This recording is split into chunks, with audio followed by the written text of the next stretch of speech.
여러분, 하나님을 예배하는데 중심이 누구냐면 하나님이 중심입니다. 설교를 해도 하나님이 중심이고, 찬양을 해도 하나님이 중심이고, 기도를 해도 하나님의 중심. 또 나아가서 전도하고 봉사하고 구제하는 것도 다 누가 중심이에요? 하나님이 중심이에요. 이게 기독교입니다. 그런데 조금 전에 보여드린 영상을 보면 악의 세력들이 문화라는 양의 탈을 쓰고 교회 안에까지도 침투를 했어요. 여러분, 교회 안에서 하나님 앞에 찬양하는데 이상한 곡에다가 찬송가 가사만 갖다 붙이면 이게 찬양입니까? 아니에요. 여러분, 음악은 작사와 작곡으로 이루어져 있잖아요. 그러면 그 곡도 목적에 맞아야 되고 가사도 목적에 맞아야 돼. 그러니까 찬송 그러면 곡도 하나님을 영화롭게 지어졌어야 되고 가사도 하나님을 영화롭게 지어졌어야 돼. 그러니까 요즘 그 인터넷에 보면 트로트 목사, 뭐 구자욱 목사가 나오더라고요. 트로트 곡에다가 찬송가를 붙여가지고 이렇게 한다. 그러고 그분은 이제 계속 뭐 그렇게 하겠다 그러는데, 그 전도, 불신자들을 위한 전도의 도구로 이제 사용하는 건 좋아요. 그러나 그 자체가 하나님을 찬양하는 찬송이 될 수는 없어요. 여러분, 트로트가 뭔데? 세상 대중음악이잖아요. 세상 대중음악은 누구를 즐겁게? 사람들을 즐겁게 하려고 만들었어요. 거기다가 찬송가 가사만 갖다가 옮겨놨다고 그래서 하나님을 찬양하는 건 안 돼요. 그래서 교회 음악에도 보면 찬송이 있고 복음성가가 있고 이렇게 구분되어 있죠. 찬송은 하나님 앞에 영광 돌리기 위해 쓰여진 게 찬송이고, 복음성가는 이 복음을 믿지 않는 자들에게 전하는 도구로 쓰거나 혹은 성도들에게 기쁨을 주고 은혜를 좀 끼치게 하려고 복음성가가 있는 거예요. 그게 정확히 구분이 돼야 됩니다. 그래서 예배 시간에는 찬송을 하는 거예요. 뭐 그 외에도 뭐 여러 가지 것들이 있습니다만, 요즘에 교회 안에서도 옛날 중세 시대처럼 이 수도원 운동을 일으키는 분들이 계세요. 그래서 조용한 데 가서, 기도원도 아니고 수도원 가서 금식하면서 명상하면서 조용히 하나님을 만나거나, 아까 영상에 나온 것처럼 신비주의 체험을 통해서, 환상이나 환청을 통해서 하나님의 음성을 듣겠다, 뭐 이런 식으로 나오는 것들이 있어요. 이것이 다 위험합니다. 왜 그렇게 됐어요? 아까 영상에도 나왔지만은 하나님의 말씀을 소홀히 하기 때문에 그래요. 하나님의 말씀, 성경 말씀만 가지고도 충분한데 뭔가 좀 더 없을까? 응? 남들이 체험하지 못하는 좀 특별한 것들이 좀 없을까? 이런 잘못된 생각 때문에 결국 뉴 에이지에 빠지게 되는 거예요. 여러분, 하나님 말씀 딱 붙들고 하나님 말씀대로 살고 실천하면 다른 거 필요 없어요. 다른 거 필요 없어요. 오늘 시편 40편 1절 말씀을 중심으로 해서 기도의 응답이다, 기도의 응답이다 하는 제목으로 함께 은혜를 나눌 텐데, 다윗이 감사의 노래를 하나님 앞에 막 부르는 게 이게 시편이에요. 거기 이제 곡조만 안 붙어 있지 가사는 그거죠. 내용이. 거기다 곡을 딱 붙이면 이게 하나님을 찬양하는 찬송이 되는 거죠. 다윗은 자신을 기가 막힌 웅덩이와 수렁 속에서 건지신 하나님을 새 노래로 찬양을 하는데, 그에 의하면 주의 행하신 기적이 많고 우리를 향하신 주의 생각이 많기에 그 수를 셀 수가 없다는 거죠. 하나님의 은혜는 셀 수가 없다는 거예요. 하나님의 선물은 셀 수가 없다는 거예요. 그래서 다윗은 감사가 습관이 됐어요. 사울에게 쫓기고 심지어는 아들 압살롬에게 쫓겨서 동굴에서 노숙자 신세로 전락이 되었지만 그때도 하나님을 원망한 것이 아니라 하나님을 찬양했어요. 하나님이 다윗을 참 사랑하셨다. 그래가지고 다윗이 범죄한 일도 있지만 그 대를 영원토록 그 왕위를 영원토록 주겠다고 약속을 했어요. 그래서 나라가 북이스라엘, 남유다로 갈라졌더라도 유다 왕국을 통해서 다윗의 대를 이어서 후손들이 왕의 자리를 물려받았고, 결국은 우리를 죄악 가운데 구원해 줄 구세주, 왕 대신 예수 그리스도가 다윗의 혈통으로 이 땅에 오게 되셨다는 거예요. 다윗이 무엇을 잘해서? 감사를 잘했어. 감사를 잘했어. 감사가 습관이 됐을 때에, 즉 하나님께서 베풀어 주신 모든 것에 대한 감사가 생활화될 때 우리는 진정한 찬양을 드릴 수가 있어요. 하나님 앞에 나와서 예배 드릴 때, 예배 드리기 전에 형제에게 원망 들을 만한 일이 있거든 빨리 가서 화해하고 와서 예배 드리라, 이런 말씀이 성경에 있죠. 이게 무슨 얘기예요?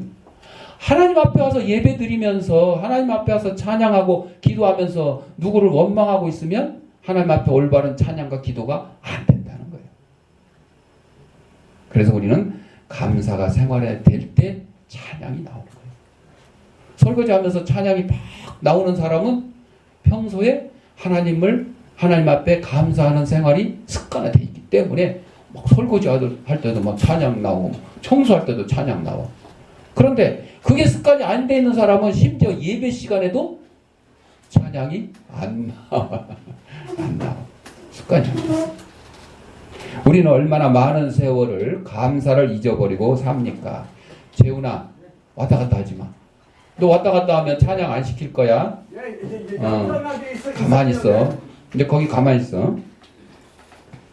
오늘 본문에 보니까 기다리고 기다렸더니, 이거는 기다림 속에서 기다렸다.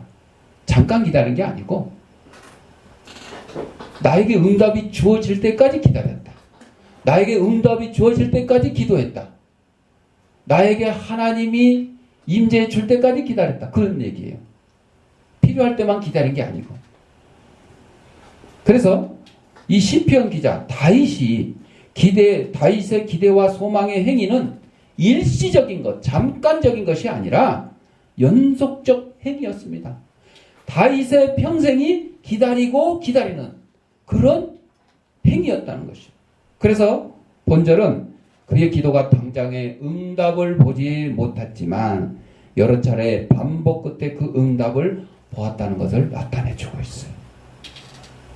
우리 기독교는 언약의 종교라 그렇습니다. 언약, 약속을 맺은 종교다. 누구하고? 하나님과 우리 인간들이 약속을 맺은 종교입니다. 그래서 많은 성경학자들이 계약 신학적 측면에서 성경을 연구하고 묵상합니다. 언약, 계약, 약속 같은 말인데 하나님 우리하고 계약을 했대. 계약서 썼대. 나는 너의 하나님이 될 것이고 너희는 나의 백성이 될 것이다. 계약서 썼대. 나 계약서 쓴 일 없는데. 다 있어. 하나님 앞에 나오고 예수를 믿은 사람들은 다 계약서 쓴 거야. 그래서 실제로 성경의 역사는 하나님께서 죄악된 인간들과 구속 언약을 맺으시고 그 언약을 성취시켜 나가는 언약 성취의 역사다 그래요. 지금 우리나라 역사 교과서 문제 때문에 시끌벅적하잖아요. 문제가 있는 거는 고쳐야 되겠죠. 고쳐야 돼. 여러분들, 우리가 그냥 옛날에 6.25 남침 그러면 6.25는 북한이 남한을 침략했다 그래서 남침 이렇게 알고 있죠. 근데 요즘 아이들에게 그렇게 물어보면 그게 아니고 6.25 남침은 남쪽이 침략했다 이렇게 이해를 한대. 그래서 6.25가 남침이냐 북침이냐 이렇게 조사를 하잖아요.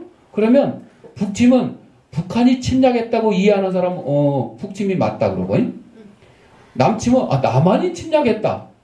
아니 남쪽으로 침략했다 하면 맞는 거고, 그러면 결국 북한의 책임이 돌아가는 게 이렇게 되는데, 근데 이게 용어를 이제 바꿔야 될 것 같아. 6.25는 북한이 남한을 침략했다 이렇게 해가지고 맞냐 틀리냐 이렇게 해야 될 것 같아. 남침 그러니까 남한이 침략한 걸로. 참 용어의 선택이 중요해요. 그러니까 이런 것들을 어떻게 해요? 바로 가르쳐야 돼요. 이해를 못하면 이해할 수 있는 단어로 쉽게 바로 가르쳐야 돼요. 그런데 이러한 역사, 특별히 이 근현대사 역사, 우리 이승만 초대 대통령으로부터 시작된 이 근현대사 역사에 대해서 아직도 뭐 100년이 안 지났기 때문에 확고부동하게 이렇다 저렇다를 못하다 보니까 이 역사책을 누가 쓰느냐에 따라서 그 사람의 개인의 생각이 거기에 막 들어가요.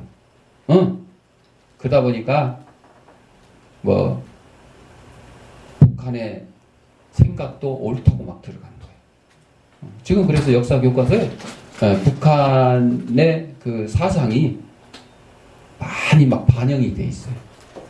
여러분들, 북한에서 우리 남한을 뭐 연평도 포격 사건, 또 천안함 침몰 사건, 또 우리 저 이민복 강도사가 풍선 날리는데 거기 연천에다 막 포격하고 그랬잖아요. 포격하고 그랬잖아요. 그런 사건들이 날 때마다 우리 대한민국을 사랑하고 대한민국 민주주의를 수호하는 사람들 입장에서는 막 북한을 비난하고 저 보복해야 된다 이렇게 얘기하죠. 그러나 북한의 생각에 동조하는 사람들은 뭐라 그래요? 왜 빌미를 제공했냐? 왜 포격을 하게끔 풍선 안 띄우면 되지 않냐? 그러면요, 우리 대한민국 국군을 해체해야 돼. 왜? 북한 신경 건드리면 안 되잖아요. 북한이 원하는 대로 하려면 대한민국 여기 국군을 해체해야 돼. 미군 철수뿐만 아니라 우리는 북한한테 어떠한 북한이 싫어하는 일을 하면 안 돼. 그거를 누가 동조하냐?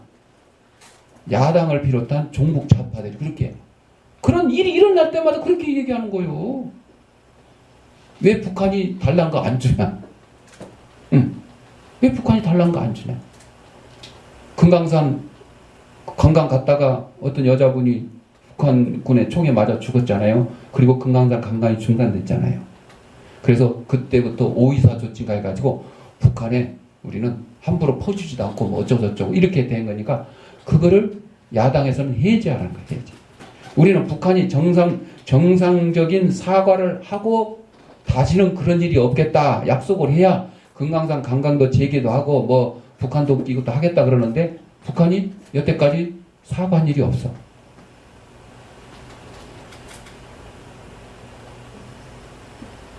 자, 그래서 이제 이런 거 하나만 보더라도 하나님과 우리와의 관계에 대해서, 우리 기독교인에 대해서 불신자들이 욕을 하고 막 난리를 치는 게 어떻게 보면 마땅한 것 같아요. 우리 인간은 원래 악하기 때문에 하나님을 싫어하고 하나님을 멀리 하려고 그러고 나쁜 짓만 하려고 그런 습성이 있어요.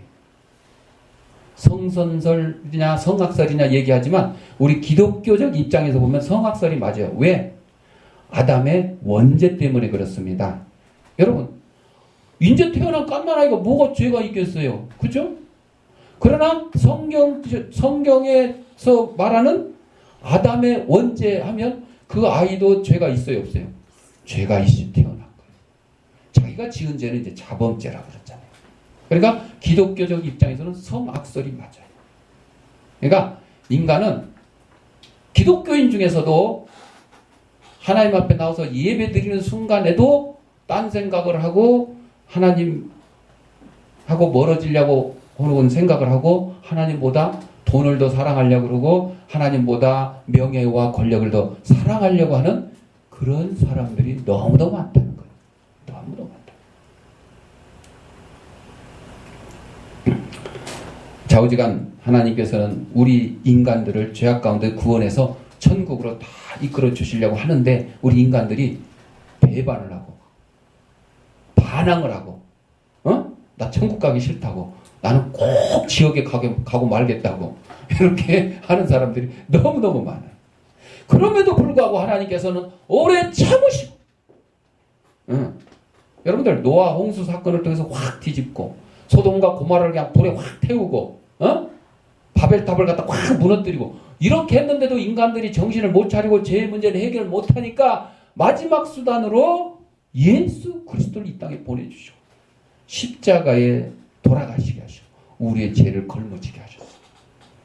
그리고 그것으로 끝이 아니라 사흘 만에 부활케 하시고 승천해서 하나님 우편에 앉아 계시고 나중에 이제 재림주, 심판주로 오실 것이라고 우리에게 약속해 주셨어요.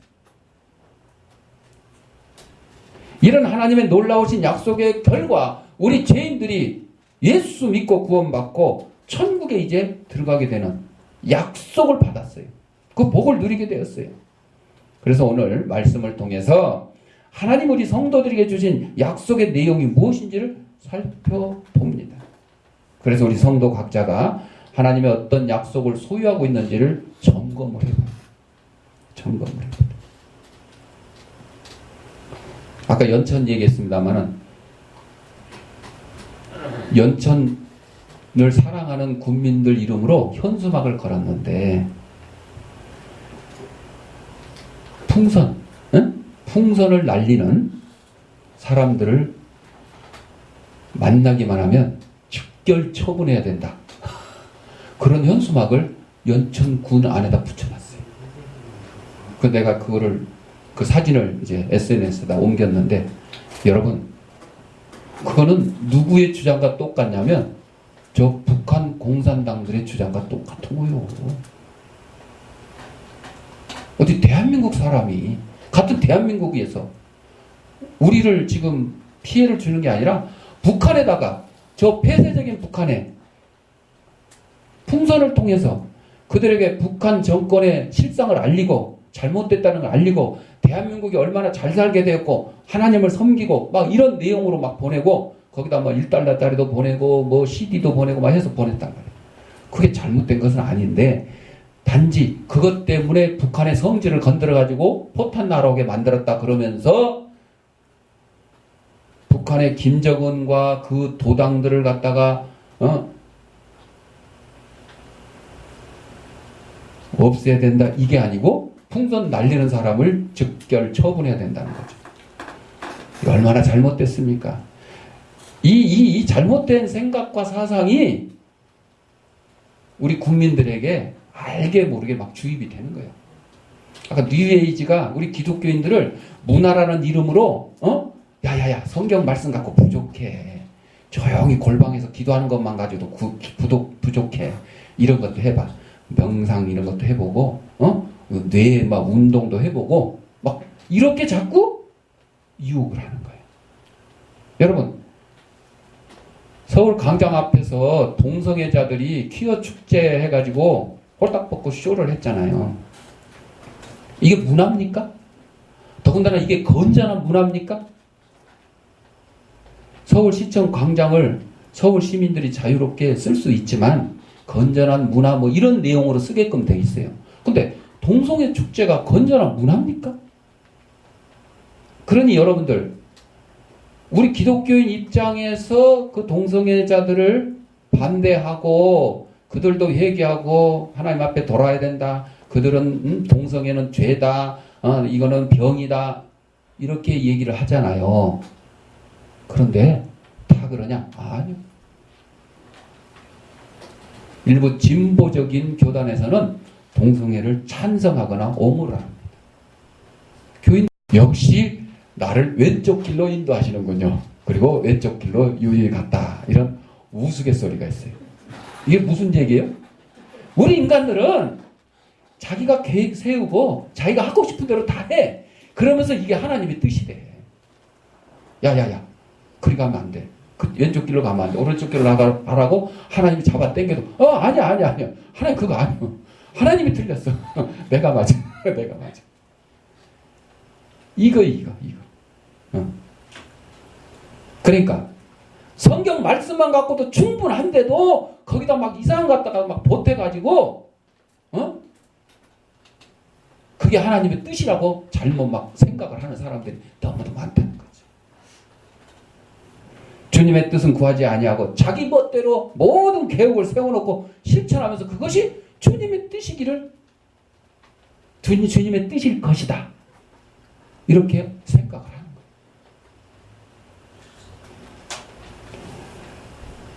기도의 응답을 받으려면 첫째 간절히 부르짖어야 된다. 그래서 간절히 간절이 뭐예요? 간이 저리게. 여러분 간이 저리면 어떻게 되겠어요? 아파. 간이 콩알만해져도 아파. 놀래면 그죠? 간이 콩알만해졌다 그러죠? 아픈 거예요. 간이 아파. 어떤 목사님이 3개월 전에 몸이 안 좋아가지고 병원에 갔더니 이 담도관, 쓸개관, 쓸개가 쓸개집에 나와서 이로 들어가는 그 관이 뭐 이상이 있다고 수술해야 된다고. 그래서 수술해서 결국은 쓸개를 떼어냈대. 쓸개를 떼어냈대. 옛말에 그런 얘기 있죠. 쓸개 없는 놈이라고. 저도 그래요. 저도. 간 기증 수술할 때 이게 자연히 그냥 없어지는 거예요. 그걸 놔둘 수가 없는 거예요. 자연히 없어지는 거예요. 그래서 이제 그거 아는 목사님들은 가끔 나를 보고 이제 쓸개 없는 놈이라고 놀리는데, 쓸개 없으면 어때? 더 건강한데. 어제 또 헌혈했더니 그냥 혈색이 얼마나 좋아, 이거. 얼마나 좋아. 우리 지아가 이제 고등학생이 돼가지고 처음 헌혈할 때가 돼서 이제 결국 억지로 뭐 반강제적으로 어제 끌고 갔는데 철분이 부족해 돼. 철분이 부족해.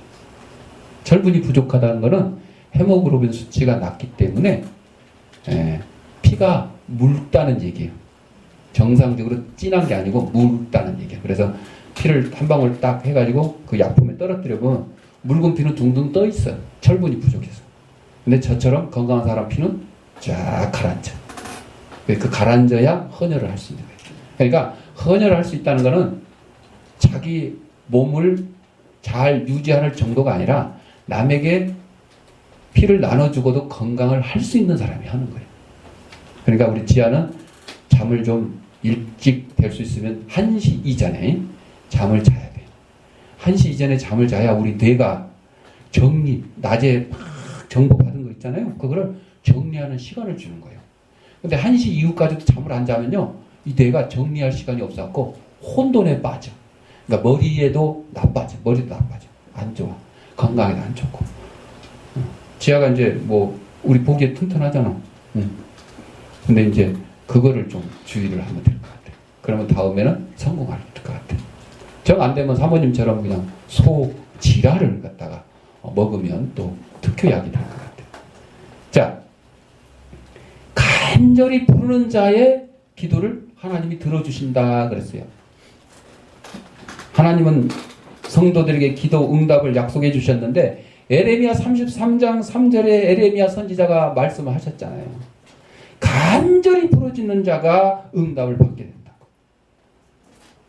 간절히 기도하고 또 매달리는 자의 기도를 하나님이 응답해 주신다고. 모세도 그랬습니다. 출애굽기 32장 32절에 보면 모세가 시내가 산에 가서 하나님의 언약궤 십계명 돌판을 가지고 내려오는데 이스라엘 백성들이 금송아지를 숭배했잖아요. 그러니까 여러분들, 하나님만 가지고도 부족하다고 생각하니까 금송아지가 나오는 거예요. 오늘날 교회도 그렇습니다. 하나님의 말씀만 가지고 부족하다고 생각하니까 교회 안에도 명예, 물질이 막 들어와, 권력이 막 들어와. 그것이 하나님의 자리를 막 잠식을 해먹어. 하나님의 말씀을 한쪽으로 막 밀어버려요.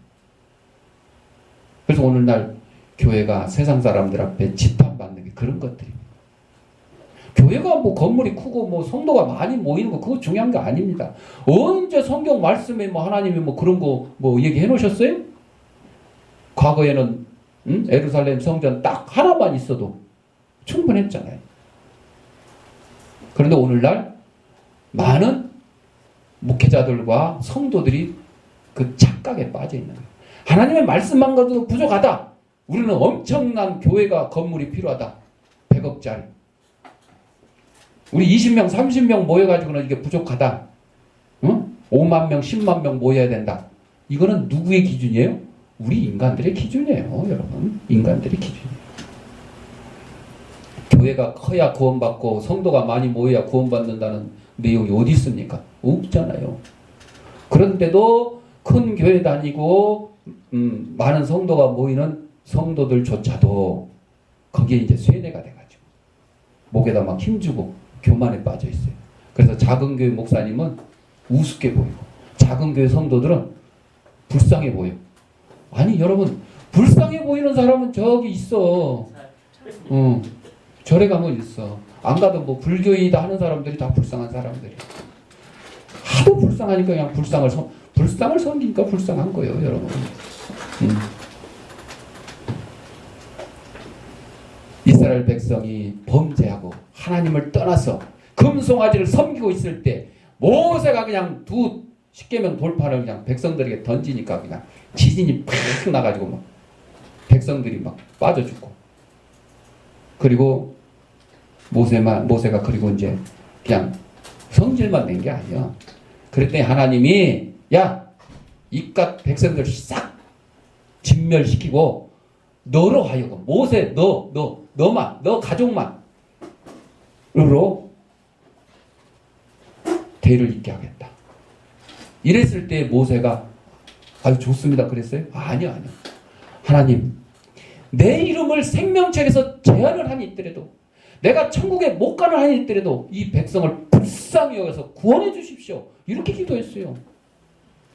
이 지도자 모세의 기도가 이거예요. 이게 간절한 기도 아니에요? 뭐 사업 잘 되려고 해달라고 했어요. 뭐 자식 잘 되려고 해달라고 했어요. 뭐 건강하게 해달라고 했어요. 아니요. 하나님이 너와 너 후손으로만 이 인류를 종속해 주겠다.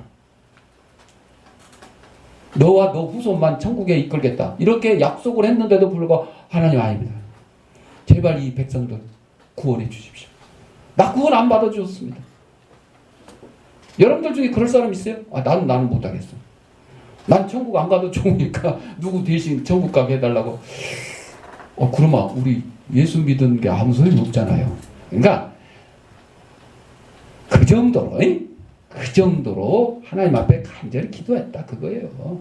그렇다고 그러면 하나님이 그래 너는 멸망시키고 이 백성을 구원해 주겠다고 모세 멸망시켰어요? 아니에요. 그 정도로 간절히 기도했다는 거예요. 양심, 그치? 아니 지금은 기도하지 마. 날 봐. 시도 때도 기도하지. 우리 지아가 기도를 예배 시간에 제일 오래 잘하는 것 같아. 근데 설교 시간에 안 했으면 좋겠어. 이렇듯 하나님은 간절히 외쳐 부르는 자의 기도를 응답해 주신다는 거예요. 우리 참새보다 못하지 않잖아요. 들의 백합화보다 못하지 않잖아요.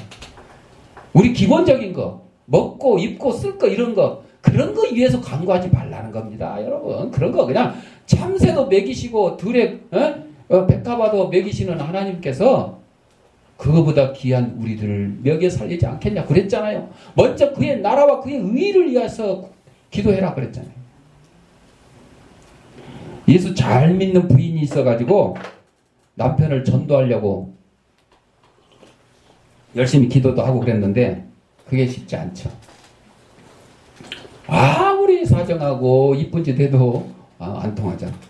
그런데 어느 날 남편이 마음이 싹 바뀌어갖고 이 부인의 간곡한 사정을 감안해서 그래? 도대체 교회가 어떤 곳인지 왜 네가 이렇게 발버둥을 치는지 내가 한번 가봐줄게. 가봐줄게. 그리고 따라갔어요.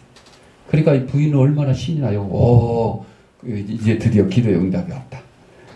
그런데 마침 그날 주일 설교 본문이 창세기 5장인데 아담의 족보가 딱 나옵니다. 누가 누구를 낳고 몇 세 살다 죽었고 누가 누구를 낳고 몇 세 살다 죽었고 그냥 처음부터 끝까지 그 얘기요. 설교 말씀도 그거요. 그러니까 아이고 해필이면 오늘 설교가 왜 저러냐. 그래가지고 실망을 했어요. 아니 그냥 그 많은 본문 가운데 해필이면 그냥 낳고 죽고 뭐 이런. 그래가지고 이제 남편 데려와 봤는데 소용도 없겠다. 그리고 속으로 목사님을 원망을 했어. 설교 시간 안 됐네. 하나도 은혜도 안 되고 화가 나가지고 뭐 은혜가 되겠어? 설교가 귀에 들어오겠어요? 그리고 집에 돌아와서는 이제 아무 말도 안 하고 이제 틀렸구나. 뭐 남편한테 소감을 물어볼 수가 있겠어? 뭐 하겠어? 그런데 이상한 일이 일어나서 다음 주일날 딱 아침이 되니까 남편이 먼저 같이 교회 가자고 나서는 거예요. 깜짝 놀랐어요. 아니 지난주일 설교 말씀에 뭐 깨달은 게 있냐? 깨달은 게 많대. 깨달은 게 많대. 아니 무슨 낳고 죽고 뭐 그 설교 나 그렇게 교회 오래 다녔어도 하나도 은혜도 안 되고 깨달은 게 없던데 아니 신랑이 뭘 깨달았을까? 그랬더니 인생이 이렇게 낳고 죽고 하는 험한 것인데 나는 이제까지 무엇을 위해 살았나 이런 생각이 들 때 그 설교를 딱 듣는 순간 그래서 속으로 기도했대. 기도할지도 모르지. 기도가 뭔지도 모르는데 지난 생활 저는 잘못 살았습니다. 이제부터는 잘 살겠습니다. 속으로 그랬대. 속으로. 그날부터 남편은 예수를 잘 믿는 사람이 되었다는 거예요. 여러분들 예수를 오래 믿은 자가 아니요. 교회를 몇 년 다녔냐가 아니요. 예수님의 십자가 오른편에 한 강도가 예수님을 뭐 안지 알았겠어요. 그날 처음 만났어요. 십자가에서 이거 처음 뵙겠습니다. 이거 악수도 못하고 처음 뵙겠습니다. 외람되지만 나도 좀 천국에 데려가시오. 그 말 한마디 했잖아. 그랬더니 예수님이 뭐라 그랬어요? 싫다 그랬어요? 아니 오늘 네가 나와 함께 낙원에 있으리라. 여러분들 구원은 이런 것이에요. 뭐 그냥 성경 말씀 지루하니까 거기다 막 이상한 거 막 갖다 보태가지고 뭘 하고 막 더해가지고 막 어느 교회는 뭐 목사님이 뭐 성령의 은사에 대해서 막 설교를 하면 막 강대상 뒤에서 막 비둘기가 날아가고 막 성령이 막 비둘기같이 임하고 막 이런 쇼까지 한대. 생쇼를 한대 아주. 근데 어느 날 주일은 비둘기 나올 때가 됐는데 안 나오더래. 교회 지붕에 올라가서 지금 딱 비둘기 소리 나오면 날려야 되는데 근데 그 잡고 있는 집사님이 비둘기를 놓쳐버렸대. 여러분 하나님의 말씀 복음은 이게 본질이 아니잖아요. 근데 오늘날 많은 교회와 성도들이 엉뚱한 곳에다 눈을 돌리고 있는 거예요. 그러니까 뉴 에이지 같은 이런 문화 침투가 교회까지 일어나는 거예요. 겉으로 보기에는 하나님을 찬양하는 것 같은데 내용을 잘 뜯어보면 엉뚱한 소리 하고 있는 경우들이 참 많습니다. 간절히 기도하는 자가 응답받고 두 번째로는 끈질기게 간구하는 자에게 응답. 여러분 기도의 응답은 언제 이루어지냐면 응답 받는 때 이루어지는 거예요. 여러분이 내가 시간 정해놓고 하나님 1시간 후에 오케이 해줘야 돼요. 한 달 후에 해줘야 돼요. 우리 얘 이번에 대학 수학능력 하니까 언제 저 발표하니까 그날까지 합격자 명단에 들어가요. 다 들어가야 돼요. 하고 내가 날짜를 정하는 게 아니오. 누가 정해? 하나님이 정하는 거예요. 하나님 보시기에 네 아들 서울대학 안 가는 게 낫겠다 그러면 불합격 시키는 거요. 그게 하나님의 응답이요. 응답은 응답되는 날이 응답되는 거요. 그래서 끝까지 인내하며 끈질기게 기도하는 자의 간구에 응답하시겠다고 약속을 했어요. 아브라함의 기도에서 보면 소돔과 고모라를 갖다가 멸망시키려고 천사를 보냈잖아요. 그때 하나님께서 하나님한테 아브라함이 자기 조카 롯이 거기 살고 있으니까 그 조카 롯과 가족을 구하기 위해서 하나님 앞에 간청을 합니다. 멸망 좀 시키지 마시오. 그래? 야 거기 의인 50명 있으면 내가 멸망 안 시킬게. 알았어요. 내가 쉬어볼게요. 쉬어보니까 안 되네. 하나님 5명 부족한 45명이 되겠습니까? 알았어. 45명. 하나님은 이미 다 알고 계시니까 또 이렇게 명단 체크 안 돼. 하나님 한 번 더 5명 또 빼갖고 한 40. 이렇게 해갖고 몇 명까지 내려갔어요? 5명까지 내려갔어요. 근데 5명 있어 없어? 없어요. 롯의 처와 두 딸 몇 명이요? 4명밖에 없어. 그래서 소돔과 고모라가 멸망당했잖아요. 그럼에도 불구하고 아브라함의 그 끈질긴 기도를 하나님이 들으시고 그 조카 롯과 그의 가족을 구원해 주셨어요. 그런데 구원 받다가 중간에 멸망한 사람도 하나 있지? 롯의 처. 딱 돌아보는 순간 뒤돌아하지 말고 그냥 빨리 도망가라 그랬는데 거기에 있던 부와 명예와 재산 이런 거 얼마나 아까워. 그러니까 딱 뒤돌아보는 사람 속은 기둥이 됐잖아. 중도 탈락자가 됐어. 중도 탈락자. 여러분들 끈질기게 아브라함처럼 이처럼 하나님은 실망하지 않고 인내 가운데 끈질기게 기도하는 자의 간구를 결코 예면하지 않으시는데, 누가복음 18장 1절에 보면 불의한 재판관과 가부의 비유도 나오죠. 예수님은 이 비유에서 낭망치 않고 간구하는 자는 반드시 기도 응답을 받게 된다는 사실을 교훈해 주고 있는 것입니다. 사랑하는 성도 여러분, 여러분의 기도 자세는 어떻습니까? 정말 내가 간절하게 기도한 적이 있는가? 정말 끈질기게 기도한 적이 있는가? 우리는 만왕의 왕이요 전지전능하신 하나님으로부터 땅의 복과 또 하늘의 복을 약속받은 자들입니다. 그리고 이 약속은 확실하게 이루어질 것입니다. 우리는 이런 복된 자들임을 알아야 됩니다. 그러니 세상 어떤 것들을 우리는 부러워할 필요가 없는 거예요. 돈 맞은 자들 필요할, 그냥 그때는 좀 그렇지. 예. 여러분들 만원버스 타고 가다가 옆에 BMW 타고 가는 사람 보면 순간적으로 나도 BMW 아니 그냥 티코라도 좀 탔으면 이럴 생각이 들 수도 있겠죠. 그러나 돌아서면 그게 결코 부럽지 않다는 것입니다. 자신 있고 당당하게 살아가는 저와 여러분들이 되시기를 바랍니다. 기도하겠습니다. 사랑과 은혜가 풍성하신 아버지 하나님, 우리 이 땅에 보내주시고 하나님의 귀한 백성을